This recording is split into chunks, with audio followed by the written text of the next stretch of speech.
चलिए अब बात करते हैं हम resolution of a vector. Resolution of vector क्या होता है पहले ये समझिए। रिसोल्यूशन ऑफ अ वेक्टर, ठीक है। Resolution of a vector, resolution of a vector क्या होता है देखिए। मान लीजिए आपके पास एक वेक्टर ए है। क्या है? एक वेक्टर ए, ठीक है। अगर मैं इस वेक्टर को ध्यान से देखूं तो ये आपका इनिशियल पॉइंट ओ है, ठीक है। इस पॉइंट से क्या होता है, ये वेक्टर कुछ दूर ट्रेवल करता है, मतलब वेक्टर यहाँ था और कुछ दूर ट्रेवल करके कहाँ गया है, एक्स कोऑर्डिनेट में, ठीक है। इसको हम क्या बोलेंगे, एक्स कोऑर्डिनेट, एक्स कोऑर्डिनेट में गया है, ठीक है, एक्स कोऑर्डिनेट में गया है, ठीक है। और कुछ दूर ये वाई कोऑर्डिनेट में गया है, ठीक है। कुछ दूर ये कहाँ गया है, वाई कोऑर्डिनेट में गया है, ठीक है। तो किसी भी वेक्टर को अगर तुम ध्यान से देखोगे तो वो कुछ दूर ट्रेवल करता है वाई कोऑर्डिनेट में और कुछ दूर ट्रेवल करता है एक्स कोऑर्डिनेट में, यानी एक्स और वाई, ठीक है। तो और अगर आपके पास तीन थी तो मतलब 3D में कोई वेक्टर है तो एक्स वाई और जेड कोऑर्डिनेट में वो ट्रेवल करेगा, एक्स वाई और जेड कोऑर्डिनेट में, ठीक है। तो यहां तक अगर तुम समझ पा रहे हो तो समझो कि जब इस वेक्टर का हम बात करते हैं, ठीक है, जब इस वेक्टर का क्या करते हैं, बात करते हैं, तो हम क्या करते हैं, इस वेक्टर का जो है वो, इस वेक्टर का क्या करते हैं हम लोग, रीसोल्यूशन करते हैं कि मतलब ये जो वेक्टर है वो एक्स में कितना गया है, वाई में कितना गया है और जेड में कितना गया है, ठीक है। इसको रीसॉल्व करते हैं कि तीनों कोऑर्डिनेट में जो इसका वेक्टर है उसका वैल्यू क्या है और ये जो वेक्टर है वो क्या है, इसका रिजल्टेंट है, मतलब जिससे एक्स में कुछ गया, वाई में कुछ गया और जेड में कुछ गया तो उसका एक रिजल्टेंट निकलेगा। वो रिजल्टेंट को हम किस तरह से लिखते हैं, वेक्टर ए से, ठीक है।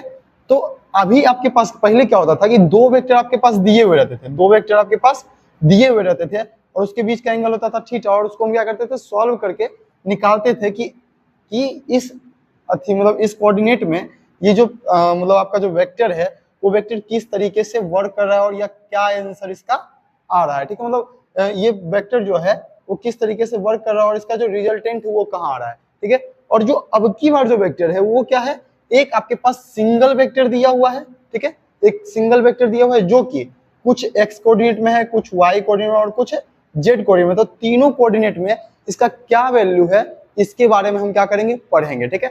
कैसे करके मतलब इसको रीसॉल्व करेंगे कि ये जो तीनों, ये जो वेक्टर है एक्स वाई और जेड, किस एक्स वाई और जेड वेक्टर के ये वेक्टर का रिजल्टेंट है। जैसे अगर मैं मान लूं एक्स के साथ अगर ये थीटा एंगल बना रहा हो और वाई के साथ ये अल्फा एंगल बना रहा है और जेड के साथ ये अगर बीटा एंगल बना रहा है तो इसका जो एक्स वाई और जेड में जो कंपोनेंट होगा उसका वैल्यू क्या होगा, ठीक है। सबसे पहले हम एक्स कोऑर्डिनेट को सॉल्व करेंगे। एक्स कोऑर्डिनेट को कैसे सॉल्व करेंगे, एक्स कोऑर्डिनेट को सॉल्व करते समय एक्स कोऑर्डिनेट के साथ जो इसका मतलब जो इसका एंगल बन रहा है, ठीक है, हम उसको एक बार रखेंगे, क्या एक बार रखेंगे, मतलब एक बार मतलब उस एंगल के हिसाब से काम करेंगे। फिर वाई कोऑर्डिनेट में जो इसका एंगल बन रहा है उसके हिसाब से काम करेंगे और जेड कोऑर्डिनेट में जो इसका एंगल बन रहा है उसके हिसाब से काम करेंगे, ठीक है। तो अगर मान लो मैं अगर मान लो मैं इसे लेता हूं, क्या मतलब इसे इस एंगल को लेता हूं तो ये आपका क्या हो जाएगा, मतलब हाइट हो जाएगा और ये आपका क्या हो जाएगा, बेस हो जाएगा, ठीक है, बेस हो जाएगा। तो ये बेस है और ये जो आपका दिख रहा है ए वेक्टर ए, ये इसका क्या हो जाएगा, ये इसका हो जाएगा हाइपोटेनियस, ठीक है।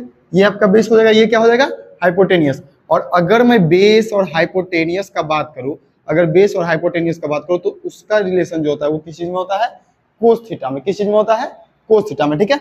तो अब यहां से हम क्या करेंगे, इसको सॉल्व करेंगे। हमको चाहिए क्या, बेस चाहिए, तो बेस बराबर क्या हो जाएगा, एच। एच आपका क्या है, ए है, तो ए कोस थीटा हो जाएगा, ठीक है।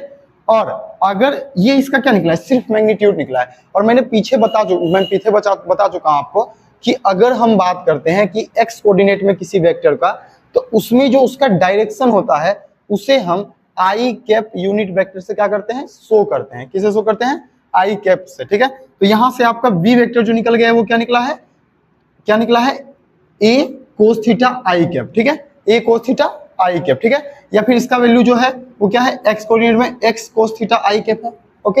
एक्स कोऑर्डिनेट में इसका क्या वैल्यू है, सॉरी एक्स कोऑर्डिनेट में इसका क्या वैल्यू है, ए कोस थीटा आई कैप। इसके बाद हम बात करेंगे क्या, इसके बाद हम क्या बात करेंगे, जेड के बारे में। तो जेड सॉरी वाई के बारे में, और वाई में क्या है आपका एंगल बन रहा है, क्या अल्फा बन रहा है, ठीक है, एंगल अल्फा बन रहा है। तो ये आपका क्या हो जाएगा, ये आपका हो जाएगा परपेंडिकुलर, ये आपका हो जाएगा बेस, और वापिस से फिर ये क्या हो जाएगा हाइट। अब फिर से हम इसका वैल्यू निकालना है हमको, हाइपोटेनियस दिया हुआ है, तो बेस और हाइपोटेनियस में क्या रिलेशन है भाई, बेस और हाइपोटेनियस में क्या रिलेशन है, कोस थीटा का, ठीक है। तो जिस तरीके से हम ये वैल्यू निकाले हैं एक्स कोऑर्डिनेट में, उसी मतलब एक्स कोऑर्डिनेट में जो वैल्यू निकाले हैं उसी तरीके से हम यहाँ पर जो वेक्टर है उसको हम वाई कोऑर्डिनेट में भी क्या कर सकते हैं, वाई कोऑर्डिनेट में भी हम क्या कर सकते हैं, कैलकुलेट कर सकते हैं। मतलब आपका वेक्टर ए जो है उसका वाई कोऑर्डिनेट में क्या वैल्यू होने वाला है इसको हम कैलकुलेट कर सकते हैं। और सिर्फ क्या करेंगे हम लोग, जो आपका जो परपेंडिकुलर दिया हुआ है, सॉरी आपका जो हाइपोटेनियस दिया हुआ है, हाइपोटेनियस इंटू कोस, और इसके साथ जो एंगल बन रहा है वो अल्फा और के कैप, क्योंकि हम वाई में कोई भी डायरेक्शन शो करना हो तो उसे हम के कैप से करते हैं, ठीक है। ये इसका मैग्नीट्यूड हो गया और ये क्या हो गया इसका डायरेक्शन, ठीक है। उसी तरीके से अगर हम ए जेड का बात करेंगे तो क्या हो जाएगा भाई, ए जेड का बात होगा सिमिलर ए कोस, और इसके साथ क्या एंगल बना रहा है, बीटा एंगल बना रहा था, बीटा सॉरी यहाँ पे जे कैप होगा और यहाँ हो जाएगा क्या आपका के कैप, ठीक है। यानी वेक्टर ए को हम लिख सकते हैं क्या, हम क्या लिख सकते हैं, तो तीनों मतलब एक्स वाई और जेड कोऑर्डिनेट में जो इसका वैल्यू आया है उसको क्या कीजिए आप ऐड कर दीजिए, क्या कीजिए ऐड कर दीजिए, क्या आएगा भाई, तो a cos alpha i cap plus a cos theta i cap x direction में, a cos alpha j cap plus a cos beta k cap, okay. ये क्या आ गया, इसका रिसोल्यूशन आ गया। अगर आपको ये समझ में आ रहा है तो उसका स्क्रीनशॉट लीजिए और उसको उतारिए, ठीक है। अब हम एक क्वेश्चन को सॉल्व करते हैं, ठीक है। अब यहाँ से समझ में आ रहा है क्या कि एक्स कोऑर्डिनेट, वाई कोऑर्डिनेट और जेड कोऑर्डिनेट में जो आपका वैल्यू है वो इस तरीके से है, और उसको जब दोबारा हम सॉल्यूशन करेंगे तो आपका क्या आ जाएगा, ये आ जाएगा, ठीक है। अब हम बात करते हैं इसके रिजल्टेंट के बारे में, ठीक है। कोऑर्डिनेट में अगर मतलब आपको अगर कोई वेक्टर ए दिया हुआ है, ठीक है, आपको रिसोल्यूशन अगर समझ में आ गया, ठीक है, तो आगे फर्दर बढ़ते हैं, ठीक है। अगर मान लो आपके पास एक ए वेक्टर है, ठीक है, ए वेक्टर ए है जिसका कि एक्स कोऑर्डिनेट में एक्स आई कैप है प्लस वाई कोऑर्डिनेट में वाई जे कैप है और जेड कोऑर्डिनेट में जेड के कैप है, ठीक है।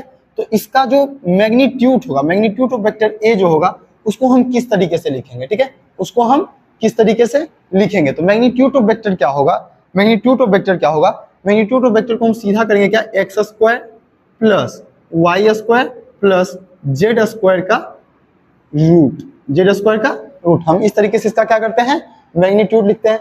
एक बार फिर से कैसे इसका मैग्नीट्यूड हम इस तरीके से लिखते हैं, इसको समझिए थोड़ा सा कि x square y square z square कहाँ से आया, ठीक है। तो उसको समझने से पहले हम क्या करेंगे, सबसे पहले इसके यूनिट वेक्टर को डिफाइन करेंगे। किसको डिफाइन करेंगे, यूनिट वेक्टर को, ठीक है। यूनिट वेक्टर इसका क्या होगा भाई, तो आपके पास एक वेक्टर है ए वेक्टर, ठीक है, उसमें क्या है x i cap plus y j cap, इसका मतलब अगर हम वेक्टर आपके पास ये है जेड के कैप, और अगर इसका हम यूनिट वेक्टर निकालते हैं तो क्या करते हैं हम वेक्टर ए बटा मैग्नीट्यूड ऑफ वेक्टर ए, ठीक है। तो यहाँ से हम मेरा क्या हो जाएगा, यहाँ से क्या हो जाएगा आपका वेक्टर ए आपका है x i cap plus y j cap plus z k cap, okay.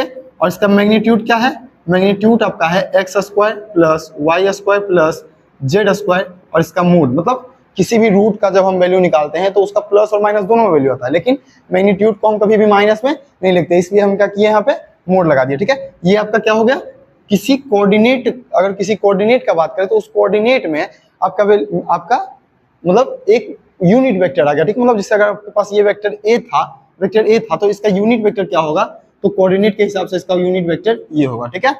ये अगर आपको बात समझ में आ गया तो एक बार फिर से इस पे चलते हैं, ठीक है।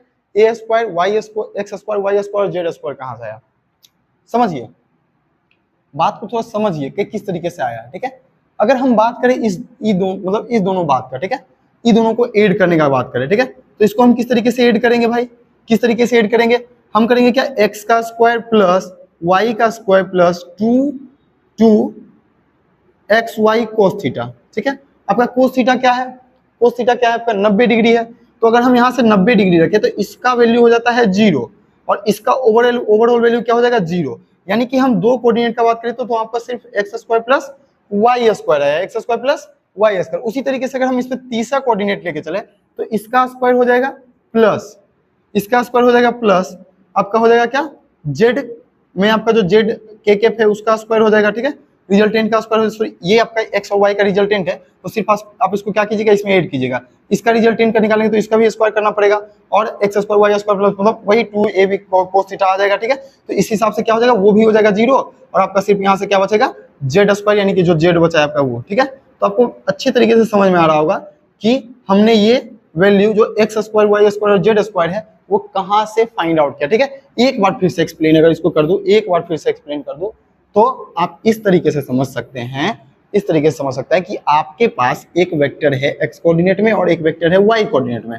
एक्स वेक्टर एक्स कोऑर्डिनेट में एक्स आई कैप है और वाई कोऑर्डिनेट में वाई जे कैप है, ठीक है। अगर दो पे हम समझ लिए तो तीसरा पर ऑटोमेटिकली समझ आएगा। और अगर हम इसके रिजल्टेंट का बात करें तो रिजल्टेंट क्या हो जाएगा भाई, रिजल्टेंट का फॉर्मूला क्या होता है, a square plus b square plus 2ab cos theta. A क्या रहेगा, एक्स रहेगा, एक्स का स्क्वायर प्लस वाई का square plus 2xy cos theta. Theta क्या है आपका 90 डिग्री, क्योंकि दोनों एक्स कोऑर्डिनेट और वाई कोऑर्डिनेट एक दूसरे के क्या होता है, परपेंडिकुलर होता है, ठीक है। तो यहां से ये जो वैल्यू हो जाएगा ओवरऑल 0 हो जाएगा, क्योंकि cos 90 डिग्री का वैल्यू क्या होता है, 0 होता है, जिससे ये ओवरऑल वैल्यू क्या हो जाएगा, 0। और आपका यहां से बचेगा क्या, x square plus y square और plus x square plus y square, ठीक है। समझ रहे कि x square plus y square कहां से आया। उसी तरीके से अगर हम तीन वेक्टर का सॉल्व करें तो x square plus y square plus z square आ जाएगा, ठीक है। अब हम बात करते हैं, अगर यहां तक आपको समझ में आ गया हो तो अब हम बात करेंगे क्या, कि अगर आपके पास एक वेक्टर है, वेक्टर ए, आपके पास x i cap plus y j cap plus z k cap है, ठीक है। और एक वेक्टर बी है जो आपके पास क्या है, एक्स आई कैप इसमें ए लगा दो सब में, ठीक है, एक्स बी आई के प्लस वाई बी जे के प्लस जेड बी के, मतलब जिस तरीके से हम इसको रिसॉल्व करेंगे, मतलब जैसे ए वेक्टर है, ठीक है, जिस तरीके से यहाँ रिसॉल्व करके ये वैल्यू लाए हैं, ठीक है। तो इसको ओवरऑल को हम क्या कर रहे हैं, एक्स, ठीक है, क्योंकि ए एक्स कोऑर्डिनेट में है तो इसको हम एक्स ए के कह रहे हैं, ठीक है, एक्स ए कह रहे हैं, ठीक है। तो ये आपका वैल्यू समझ लीजिए कि इसके करस्पॉन्डिंग से इस तरीके से आ रहा है, ठीक है। तो ये वैल्यू आपके पास आ गया है, ठीक है। अब अगर हम इसको सॉल्व करें vector A plus vector B तो क्या होगा, हम इस दोनों को क्या करेंगे, ऐड करेंगे, एक्स आई के प्लस वाई एक्स ए आई के प्लस एक्स ए जे के प्लस जेड ए के प्लस फिर से ये वाला आपका आ जाएगा, ठीक है, एक्स बी आई के प्लस वाई, मैं इसको थोड़ा नीचे लिख लूँ, यहाँ प्लस देखा, इसको थोड़ा सा ध्यान में रखिएगा आप, ठीक है। इसी को यहाँ पे आगे फर्दर कंटिन्यू कर रहा हूँ, एक्स बी आई के प्लस वाई बी जे के प्लस जेड बी के, ठीक है। और इसका जो आप ऐड करिए, देखिए एक्स ए कैप और एक्स बी कैप दोनों का डायरेक्शन क्या है, सिमिलर है, दोनों का डायरेक्शन क्या है, सिमिलर है, मतलब इसी डायरेक्शन में है दोनों, ठीक है, इसी डायरेक्शन में है। और जब हम इस डायरेक्शन में सॉल्व करते हैं एक ही डायरेक्शन में, यानी कोस थीटा, इसके पास थीटा क्या है, 0 है, तो जब इसको सॉल्व करते तो क्या होता है, अगर मान लीजिए आपके पास एक वेक्टर ए है और इसको सॉल्व करिएगा तो a square plus a square plus 2a cos theta हो जाएगा, कोस 0 डिग्री तो उसका वैल्यू 1, ये वैल्यू 1 आ गया, ठीक है। आपके पास यहाँ से 2a स्क्वायर आ जाएगा प्लस 2a स्क्वायर, और इसका जब ओवरऑल रूट कीजिएगा तो यहाँ से आप देखिएगा क्या, 2 + 2 4 आ गया, तो 4 का रूट 2 और 1 आ जाएगा क्या, a। यानी कि क्या होता है, जब एक ही डायरेक्शन में होता है तो वो क्या होता है, आपस में जुड़ जाता है, क्योंकि यहाँ पर आपका वैल्यू 2a आया है, इसको जोड़ेंगे तो क्या होगा, a + a होगा। आप एक बार निकाल के देखिए, कोई दो वेक्टर है वो एक ही डायरेक्शन में है, यानी थीटा डायरेक्शन में, तो उसको हम किस तरीके से सॉल्व करते हैं, ठीक है। आप जब सॉल्व कीजिएगा तो आपको पता चल जाएगा क्या, कि जब कोई दो वेक्टर एक ही डायरेक्शन में होता है, तो हम उसको क्या करते हैं, सीधा ऐड कर देते हैं, ठीक है। तो आपके पास एक्स ए प्लस एक्स बी, और यहाँ आ जाएगा क्या, दोनों का डायरेक्शन क्या है, आई कैप है, ठीक है, प्लस वाई ए प्लस वाई बी, और ये दोनों का डायरेक्शन क्या है, जे कैप है, ठीक है। उसके बाद फिर से इसका करेंगे तो z A plus z B, और ये आपका क्या हो जाएगा, के कैप, ठीक है।